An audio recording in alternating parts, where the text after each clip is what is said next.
Hello, my dear students. Welcome back to Isaac's Physics Classroom. ഇന്ന് നമ്മൾ discuss ചെയ്യാൻ പോകുന്നത് ഫോക്കസ് ഏരിയയിലെ +1 physics chapter number 12 thermodynamics. Chapter number 12 തെർമോഡൈനാമിക്സിൽ ഫോക്കസ് ഏരിയയിൽ ഏതൊക്കെ പോയിന്റ്സ് ആണ് പഠിക്കേണ്ടത് നമുക്ക് ആദ്യം നോക്കാം. 12.5 first law of thermodynamics and 12.8 thermodynamic processes and 12.9 heat engines. ഇതിൽ ഫസ്റ്റ് ലോ ഓഫ് തെർമോഡൈനാമിക്സിൽ അതിൻ്റെ സ്റ്റേറ്റ്മെന്റ് ഇക്വേഷൻ നോക്കണം, അതിൽ പ്രോബ്ലവും വരാം. ഡിഫറെന്റ് തെർമോഡൈനാമിക് പ്രോസസ്സുകളിൽ isothermal, adiabatic, isochoric, isobaric 4 important thermodynamic പ്രോസസ്സിന്റെ വർക്ക് ഡൺ നോക്കണം. അപ്പോൾ അത് ഞാൻ ലിങ്കിൽ പ്രൊവൈഡ് ചെയ്യാം. അപ്പോൾ അതുകൂടി വാച്ച് ചെയ്യുക, കാരണം അതൊക്കെ ഏറ്റവും ഇമ്പോർട്ടൻ്റ് ആയ കാര്യമാണ്. അതൊരു ഹീറ്റ് എഞ്ചിനും ഡീറ്റെയിൽ ആയിട്ട് എന്ത് ചെയ്യാം, പഠിക്കാം. അപ്പോൾ നമുക്ക് ഈ ചാപ്റ്ററിലെ ചില ഇമ്പോർട്ടൻറ്റ് ക്വസ്റ്റ്യൻസിലേക്ക് നോക്കാം. 1. A thermodynamic process is one in which thermodynamic variables pressure, volume, temperature etcetera change. നമുക്കറിയാം തെർമോഡൈനാമിക് പ്രോസസ്സിൽ ചില വേരിയബിൾസ് ചേഞ്ച് ചെയ്യും, ചില വേരിയബിൾസ് ചെയ്യാൻ ചെയ്യാതെ എക്സിസ്റ്റ് ചെയ്യും. അപ്പോൾ ആ സ്റ്റേറ്റ് വേരിയബിൾസിന്റെ അനുസരിച്ച് നമ്മൾ ഏത് പ്രോസസ്സാണെന്ന് എക്സ്പ്ലെയിൻ ചെയ്യാം. ഐസോ തെർമൽ ആണെങ്കിൽ ടെമ്പറേച്ചർ റിമെയിൻസ് കോൺസ്റ്റന്റ്, ഐസോബാറിക് ആണെങ്കിൽ പ്രഷർ റിമെയിൻസ് കോൺസ്റ്റന്റ്, ഐസോകോറിക് ആണെങ്കിൽ വോളിയം റിമെയിൻസ് കോൺസ്റ്റന്റ്, അഡിയബാറ്റിക് ആണെങ്കിൽ there is no heat exchange. അപ്പോൾ ഇതുപോലെ ഡിഫറെന്റ് തെർമോഡൈനാമിക് പ്രോസസ്സിനെ കുറിച്ച് നമുക്കറിയാം. അതിൽ ഫസ്റ്റ് ക്വസ്റ്റ്യൻ ഇതാണ്: name the thermodynamic process P V raise to gamma is a constant. അപ്പോൾ ശ്രദ്ധിക്കേണ്ട ഒരു കാര്യമാണ്, നമുക്കറിയാം ideal gas equation P V is equal to nu R T or N R T. അപ്പോൾ എന്നും ആറും കോൺസ്റ്റന്റ് ആണ്. അപ്പോൾ ടി കോൺസ്റ്റന്റ് ആണെങ്കിൽ നമുക്കറിയാം ഐസോ തെർമൽ. അപ്പോൾ എന്താ ഇക്വേഷൻ ഐസോ തെർമലിന്റെ? P V is a constant. പക്ഷെ ഇവിടെ വന്നിരിക്കുന്നത് P V raise to gamma is a constant ആണ്. അപ്പോൾ P V is a constant ആണ് നമുക്കറിയാം ഐസോ തെർമൽ എന്നറിയാം. പക്ഷെ P V raise to gamma ആണെങ്കിലോ നോക്കാം. State and explain first law of thermodynamics. ഈ രണ്ട് ക്വസ്റ്റ്യൻസ് ആണ് നമുക്ക് ഫസ്റ്റ് ക്വസ്റ്റ്യനിൽ വന്നിരിക്കുന്നത്. ഫസ്റ്റ് നമുക്കറിയാം അഡിയബാറ്റിക് പ്രോസസ് ആണ്. P V raise to gamma is a constant means adiabatic process. ഓർത്തിരിക്കണം, P V raise to gamma adiabatic ആണ്, പി വി കോൺസ്റ്റന്റ് എന്ന് പറഞ്ഞാൽ ഐസോ തെർമൽ ആണ്. First law of thermodynamics is simply the general law of conservation of energy. It states that the heat energy supplied to system is used to increase the internal energy of the system and also to do work, external work. അതായത് നമ്മൾ കൊടുക്കുന്ന heat work ചെയ്യുന്നതോടൊപ്പം തന്നെ ആ സിസ്റ്റത്തിന്റെ internal energy കൂട്ടാൻ വേണ്ടി ഉപയോഗിക്കുന്നുണ്ട്. That is D Q is equal to D U plus delta W. So delta Q is equal to heat supply to system by surrounding, and delta U is equal to change in internal energy of the system, and delta W is equal to work done by the system on the surrounding. ഇതിൽ പ്രത്യേകം ഒരു കാര്യം ശ്രദ്ധിക്കേണ്ടത്, delta Q heat supply to system by the surrounding ആണെങ്കിൽ it is taken as positive. അതുപോലെ തന്നെ internal energy കൂടുകയാണെങ്കിൽ positive ആണ്, കുറയുകയാണെങ്കിൽ നെഗറ്റീവ് ആണ്. അതുപോലെ തന്നെ delta W work done by the system on the surrounding ആണെങ്കിൽ പോസിറ്റീവ് ആണ്. തിരിച്ചാണെങ്കിൽ സറൗണ്ടിങ് സിസ്റ്റത്തിലേക്കാണ് വർക്ക് ചെയ്യുന്നതെങ്കിൽ വർക്ക് നെഗറ്റീവ് ആക്കി എടുക്കണം. അപ്പോൾ പ്രോബ്ലം ചെയ്യുമ്പോൾ എപ്പോഴും ശ്രദ്ധിക്കേണ്ട കാര്യമാണ്. ഹീറ്റ് സിസ്റ്റത്തിലേക്ക് സപ്ലൈ ചെയ്യുകയാണെങ്കിൽ ഹീറ്റ് പോസിറ്റീവ് ആക്കി എടുക്കാം, ഹീറ്റ് ലിബറേറ്റ് ചെയ്യുകയാണെങ്കിൽ ഹീറ്റ് നെഗറ്റീവ് ആക്കി എടുക്കാം. ഇന്റേണൽ എനർജി കൂടുമ്പോൾ അവിടെ പോസിറ്റീവ് ആക്കി എടുക്കുന്നു, കുറയുമ്പോൾ നെഗറ്റീവ് ആക്കി എടുക്കുന്നു. Delta W work done, system work ചെയ്യുകയാണെങ്കിൽ വർക്ക് ഡൺ പോസിറ്റീവ് ആക്കി എടുക്കാം, സിസ്റ്റത്തിലേക്ക് വർക്ക് ചെയ്യുകയാണെങ്കിൽ വർക്ക് ഡൺ നെഗറ്റീവ് ആക്കി എടുക്കാം. അതിലൊരു കാര്യം കൂടി നമുക്ക് ഓർമ്മ വേണം, അത് നമ്മൾ സെക്കൻഡ് ലെവലിൽ പഠിച്ചൊരു കാര്യമാണ്. കൊടുക്കുന്ന ഹീറ്റിനെ മൊത്തമായിട്ട് എന്ത് ചെയ്യാൻ കഴിയില്ല, വർക്കാക്കാൻ കഴിയില്ല. അവിടെ എന്ത് ചെയ്യും, കുറച്ച് എനർജി. അപ്പോൾ ടോട്ടൽ വർക്ക് 100% എഫിഷ്യൻസി പോസിബിൾ ആവില്ല എന്നൊരു കാര്യമാണ് നമുക്ക് അതിന് കൺക്ലൂഡ് ചെയ്യാൻ കഴിയുന്നത്. അതേപോലെ തന്നെ general law of conservation of energy ഏതാണെന്ന് ചോദിച്ച ഓർമ്മ വേണം, first law of thermodynamics. Question number 2. Heat engine is a device used to convert dash energy into dash energy. The second question, what is the working substance in an ideal heat engine? And can you design an engine of 100% efficiency? Justify your answer. നമ്മൾ പറ്റില്ല എന്ന് പറഞ്ഞു justify ചെയ്യണം. Okay. Last question, calculate the efficiency of a heat engine working between steam point and ice point. Steam നമുക്കറിയാം വെള്ളം തിളയ്ക്കുന്നത് 100 degree സെൽഷ്യസിലാണ്. Ice point water freeze ആവുന്നത്, ഐസ് ആവുന്നത് 0 ഡിഗ്രി സെൽഷ്യസ് ആണ്.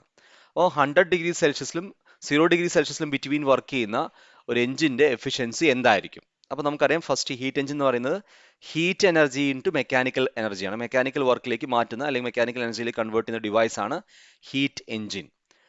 വർക്കിംഗ് സബ്സ്റ്റൻസ് ഐഡിയൽ ഗ്യാസ് ആണ്, ഒരു പെർഫെക്റ്റ് ഗ്യാസ് എന്നും പറയാം.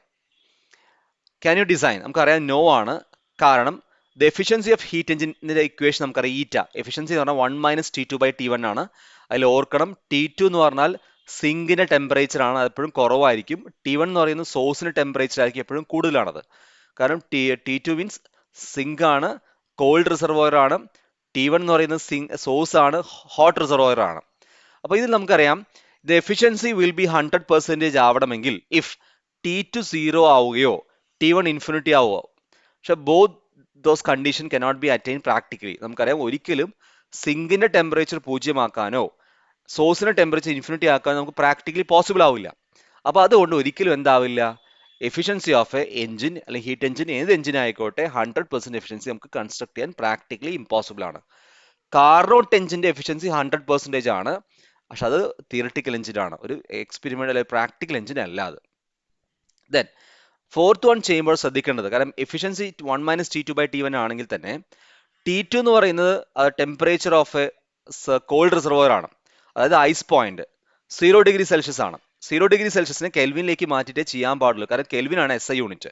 അപ്പോൾ 273.15 അല്ലെങ്കിൽ റൗണ്ട് ചെയ്യാൻ 273 എന്ന് കൊടുക്കാം നമുക്ക്. അപ്പോൾ 0 + 273 അത് 273 കിട്ടി. അതാണ് T2 273 എന്ന് കൊടുക്കാൻ കാരണം.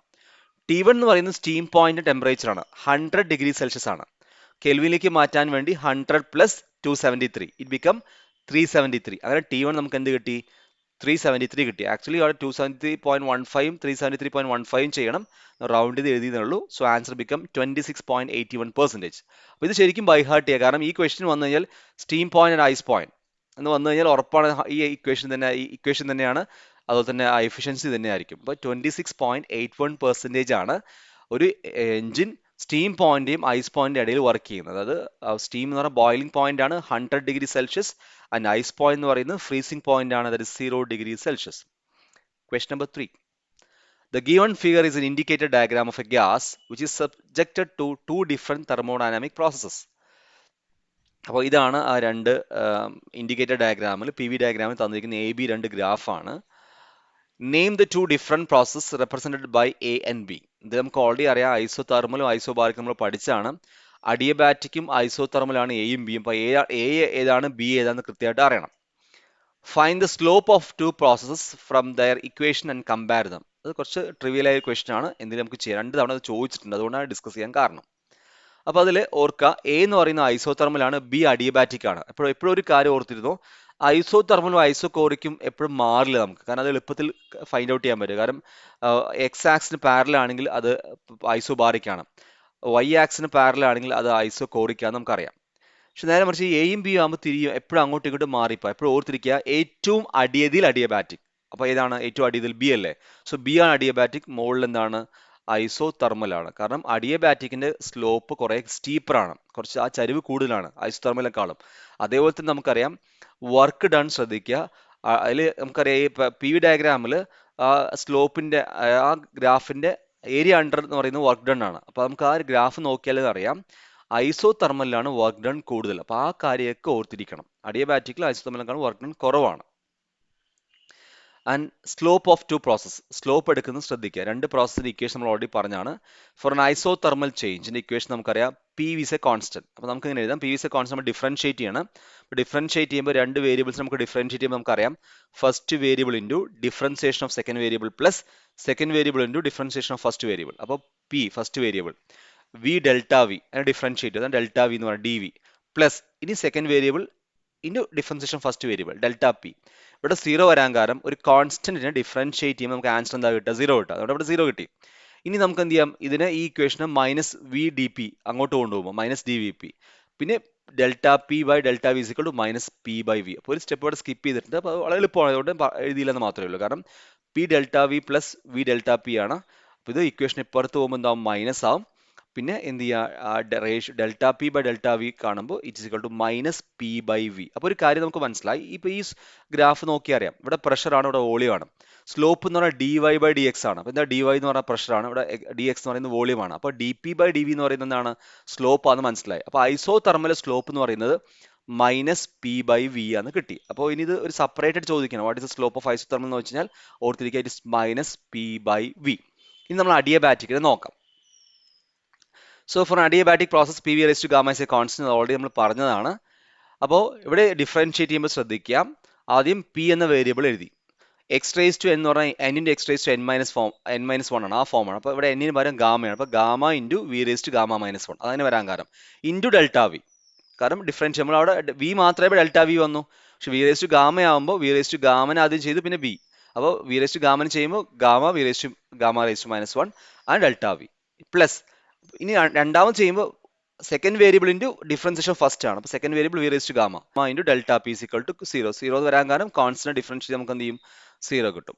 ഇനി divided throughout the equation V raise to gamma minus 1 കൊണ്ട് ഡിവൈഡ് ചെയ്യാം ആ ഇക്വേഷൻ. അപ്പോൾ നമുക്ക് എങ്ങനെ കിട്ടും P gamma V raise to gamma minus 1 into delta V by V raise to gamma minus 1 V raise to gamma D P by V raise to gamma minus 1. അപ്പോൾ ഇതിൽ V raise to gamma minus 1 V raise to gamma minus 1 cancel ചെയ്തു. ഇവിടെ ശ്രദ്ധിക്കണം, V raise to ഗാമയും V raise to ഗാമയും cancel ചെയ്യുമ്പോൾ V raise to minus 1 മാത്രം വരും. വി റേസ് ടു മൈനസ് 1 മേലെ പോകുമ്പോൾ എന്ത് ചെയ്യും വി റേസ് ടു 1 ആവും. അപ്പോൾ അതാണ് വി വരുന്നത്, അതാണ് ഈ ഇക്വേഷൻ വരിക. അപ്പോൾ V raise to gamma minus 1 gamma minus cancel ചെയ്തു. അപ്പോൾ ഇവിടെ എന്ത് വരും P gamma delta V, P gamma delta V. ഇവിടെ ആകുമ്പോൾ വി റേസ് ടു ഗാമയും ക്യാൻസൽ ചെയ്ത് വി റേസ് ടു മൈനസ് 1 ഉണ്ട്, മൈനസ് 1 മേലെ പോകുമ്പോൾ പ്ലസ് ആവും. അതാണ് ഡെൽറ്റ പി വി എന്ന് കൊടുക്കാൻ കാരണം. ഇനി നമ്മൾ എന്ത് ചെയ്തു സ്ലോപ്പ് കാണാണ്. കാരണം സ്ലോപ്പ് നമുക്കറിയാം delta P by delta V ആണ് സ്ലോപ്പ്. അപ്പോൾ delta P by delta V എന്ന് പറയും minus gamma P by V ആണ്. അപ്പോൾ അഡിയബാറ്റിക്കിന്റെ സ്ലോപ്പ് എന്ന് പറയുന്നത് minus gamma P by V വരും. അപ്പോൾ നമുക്ക് എങ്ങനെ എഴുതാം, the slope of adiabatic graph is minus gamma P by V. അപ്പോൾ നമുക്ക് എങ്ങനെ പറയാം, slope of isothermal by slope of adiabatic is equal to minus P by V ആണ് ഐസോതെർമലിലെ.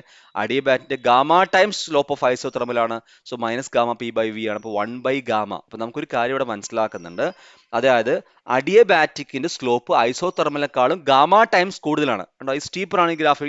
ഈ പിക്ചർ നോക്കി അറിയാം, ഇതിന് ചരിവ് കുറവാ, ഇതിന് ചരിവ് കൂടുതലാണ്. എത്ര കൂടുതൽ? ഗാമ ടൈംസ് കൂടുതലാണ്.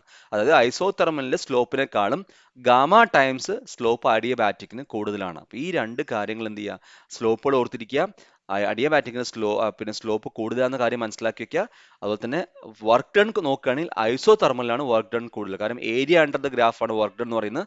അപ്പോൾ ഐസോതെർമലിലാണ് വർക്ക് ഡൺ കൂടുന്ന കാര്യം ഓർത്തിരിക്കുക. Question number 4. A thermodynamic system performs work without taking heat from an external source. അപ്പോൾ ഒരു തെർമോഡൈനാമിക് സിസ്റ്റം പെർഫോം ചെയ്യാണ്, വർക്ക് ചെയ്യാണ് without taking heat from external source. അപ്പോൾ അങ്ങനെയാകുമ്പോൾ which process is involve in this case? അപ്പോൾ ഈ process ഏതാണ്? And what is the source of energy for this work? അപ്പോൾ ഈ വർക്ക് ചെയ്യാനുള്ള എനർജി എവിടെ നിന്നാണ് കിട്ടുന്നത്? So first one adiabatic process ആണ്, അല്ലെങ്കിൽ അഡിയബാറ്റിക് എക്സ്പാൻഷൻ ആണ് നമുക്ക് പറയാം. കാരണം വർക്ക് പെർഫോം ചെയ്യാണ്, ഹീറ്റ് ഒന്നും എടുക്കുന്നില്ല. അവിടെ സിസ്റ്റം എന്നാണ് thermodynamic system performs work without taking heat എന്ന് പറയുമ്പോൾ അവിടെ നടക്കുന്ന അഡിയബാറ്റിക് എക്സ്പാൻഷൻ നടക്കുന്നത്. കാരണം എന്ത് ചെയ്യുന്നില്ല, അവിടെ ഹീറ്റ് ട്രാൻസ്ഫർ നടക്കുന്നില്ല. സോഴ്സ് ഓഫ് ഹീറ്റ്, അപ്പോൾ എവിടെ വർക്ക് ചെയ്യാനുള്ള സോഴ്സ് എന്താ കിട്ടുന്നത്? ഇന്റേണൽ എനർജി എന്നാണ് എന്ത് ചെയ്യുന്നത്, അവിടെ വർക്കിനുള്ള സോഴ്സ് ആയിട്ട് എന്ത് ചെയ്യുന്നത്, അവിടെ എനർജി കിട്ടുന്നത്. അപ്പോൾ ഇതിൽ ആ ഗ്രാഫ് പി വി ഡയഗ്രാം ഓർത്തിരിക്കുക. ഇത് ഐസോകോറിക് ആണ്, ഇത് ഐസോബാറിക് ആണ്. ഐസോകോറിക് എന്ന് പറയുമ്പോൾ വോളിയം റിമെയിൻസ് കോൺസ്റ്റന്റ് ആണ്. ഐസോബാറിക് എന്ന് പറയുന്നത് പ്രഷർ റിമെയിൻസ് കോൺസ്റ്റന്റ് ആണ്. Isothermal temperature remains constant. Adiabatic എന്ന് പറഞ്ഞാൽ there is no heat exchange between system and surrounding. അതുപോലെ തന്നെ ഹീറ്റ് എഞ്ചിന്റെ വർക്കിംഗ് പഠിച്ചു വയ്ക്കുക. എഞ്ചിൻ എന്ത് ചെയ്യുന്നു, ഹോട്ട് റിസർവോയറിന് Q1 നിന്ന് ഹീറ്റ് എടുക്കുന്നു, കോൾഡ് റിസർവോയറിലേക്ക് Q2 നിന്ന് ഹീറ്റ് കൊടുക്കുന്നു, ബാക്കി എഫക്റ്റീവ് വർക്കായിട്ട് പുറത്തേക്ക് തരുന്നു. അതാണ് ഹീറ്റ് എഞ്ചിന്റെ വർക്കിംഗ് എന്ന് പറയുന്നത്. അതിന്റെ എഫിഷ്യൻസി പറഞ്ഞാൽ ഡെൽറ്റ ഡബ്ല്യു ബൈ Q1. അത് എത്രമാത്രം വർക്ക് കിട്ടി, അതിനുവേണ്ടി എത്രമാത്രം ഹീറ്റ് എടുത്തു, ആ റേഷ്യോ നമ്മൾ എഫിഷ്യൻസി എന്ന് പറയാം. അപ്പോൾ ഡെൽറ്റ ഡബ്ല്യു എന്ന് പറയുന്നത് Q1 മൈനസ് Q2 ആണ്. Q1 എന്ന് പറയുന്നത് ഹോട്ട് റിസർവോയർ ഹീറ്റ് ആണ്. Q2 എന്ന് പറയുന്നത് കോൾഡ് റിസർവോയറിലേക്ക് കൊടുത്ത ഹീറ്റ് ആണ്. അപ്പോൾ Q1 minus Q2 by Q1 or 1 minus Q2 by Q1, അതിന് 1 മൈനസ് T2 ബൈ T1 എന്നും പറയാം. അപ്പോൾ ഇത്രയാണ് തെർമോഡൈനാമിക്സിൽ പഠിക്കാനുള്ളത്. അപ്പോൾ ബാക്കിയുള്ള ഡെറിവേഷൻസും ബാക്കിയുള്ള ശ്രദ്ധിക്കേണ്ട കാര്യങ്ങൾ ഞാൻ ലിങ്കിൽ പ്രൊവൈഡ് ചെയ്യാം. അപ്പോൾ അതുകൂടി നോക്കാം. അപ്പോൾ ഈ ചാപ്റ്റർ നമുക്ക് മുഴുവൻ മാർക്കും സ്കോർ ചെയ്യാൻ കഴിയട്ടെ. Thank you for watching. Thank you.